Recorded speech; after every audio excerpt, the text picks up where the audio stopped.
Have you ever been to a concert where the entire audience, from teenagers to grandparents, is swaying, laughing, and even waltzing in the aisles? If so, you might have been at an Andre Rieu show. But how did this Dutch violinist, with his magnificent Johann Strauss Orchestra, become a global phenomenon, turning classical music into a spectacular, joyous celebration? His story isn't an overnight success. It's a tale of passion, persistence, and a revolutionary vision that began long before the grand stadiums and dazzling gowns. Born in Maastricht, Netherlands, in 1949, Andre Rieu grew up in a house filled with classical music. His father was the conductor of the Limburg Symphony Orchestra. You could say music was literally in his blood. From the age of 5, Andre was taking violin lessons. But even as a young boy, he noticed something peculiar about the classical music world. He saw the somber, serious faces in the orchestra and the stiff, quiet audiences. He felt a disconnect between the beautiful, emotional music being played and the lack of visible joy in the room. He often said he was fascinated by the orchestra, but also a little scared of the atmosphere. This early observation planted a seed that would later define his entire career. He went on to study violin at the Conservatoire Royal in Liège, and later at the Conservatorium. He was a talented, classically trained musician, but the traditional path didn't fully satisfy him. While studying, he was asked to play the waltz Gold and Silver by Franz Lehrer for a Salon ensemble. It was a light bulb moment. As he played, he watched the audience's reaction. They weren't just listening. They were moving. Their faces lit up. The energy was infectious. He realized that the waltz, with its enchanting 3/4 time, had a unique power to make people happy. This was the magic he felt was missing from those serious symphony concerts. He wanted to bring that joy, that feeling of participation, back to classical music. His journey truly began with the founding of his first group, the Maastricht Salon Orchestra. For years, they played in small venues, nursing homes, and even at weddings.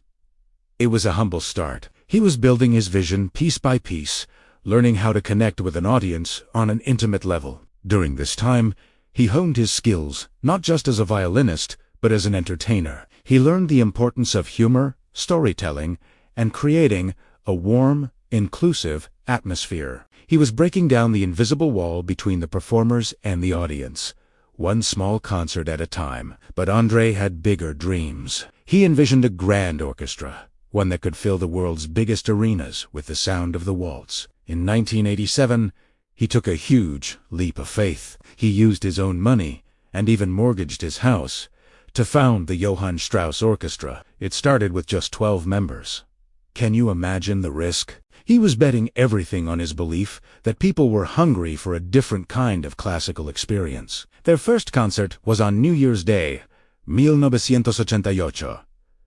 The initial years were a struggle. They were a small, unknown orchestra, trying to make a name for themselves in a very traditional industry. Many critics in the classical world were skeptical, even dismissive of his flamboyant style and focus on popular classics. They didn't understand his vision of making classical music accessible and fun for everyone. The major turning point came in 1994. André and his orchestra recorded Dmitri Schi's Second Waltz. It was a relatively obscure piece from the Suite for Variety Orchestra. But André saw its potential. The melody was hauntingly beautiful and irresistibly romantic. The album, From Holland with Love, featuring this waltz, became a massive, unexpected hit in the Netherlands. It stayed in the top 10 for over a year. Suddenly, Andre Rieu was a household name in his home country. The success was so immense that it propelled him onto the international stage. People all over Europe were falling in love with his unique blend of musical virtuosity and heartfelt showmanship. This success allowed him to expand his orchestra and his stage production. The shows became bigger, more elaborate, and more magical. He recreated a full-sized replica of Vienna's Schönbrunn Palace as a stage set for his world tours. He added skaters, fountains, and magnificent costumes. It wasn't just a concert anymore.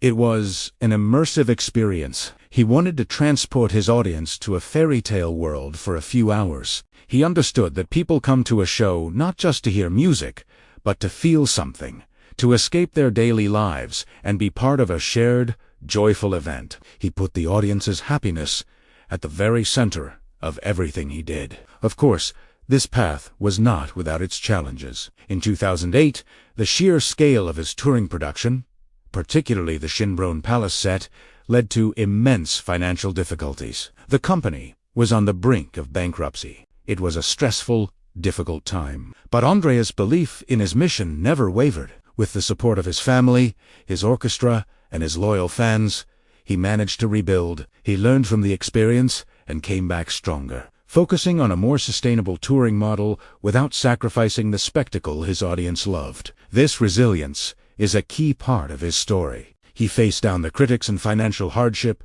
all while keeping a smile on his face and a twinkle in his eye. Today, Andre Rieu and his Johann Strauss Orchestra are one of the most successful touring acts in the world, outselling many pop and rock stars. He sells out arenas from Mexico City to Melbourne. What's his secret? It's that seed of an idea from his childhood. He broke the rules of the classical world to create a new one. He proved that classical music isn't just for a select few. It's for everyone. He combined world-class musicianship with the heart of a true entertainer. He reminds us that music, at its core, is about emotion, connection, and joy. So, the next time you see Andre Rieu on your screen, with his Stradivarius violin in hand, leading his orchestra and a stadium full of waltzing fans, remember the journey. Remember the young boy in Maastricht who saw a problem, the ambitious musician who bet his house on a dream, and the showman who refused to believe that great music had to be serious. Andre Rieu didn't just build an orchestra. He built a global community dedicated to the simple, powerful act of finding happiness in a beautiful melody. Thank you so much for joining me on this journey into the story of the King of the Waltz. If you enjoyed this, please give us a like, hit that subscribe button, and ring the bell so you won't miss our next video. We'd love to hear your thoughts or your own Andre Rieu experiences in the comments below. See you next time.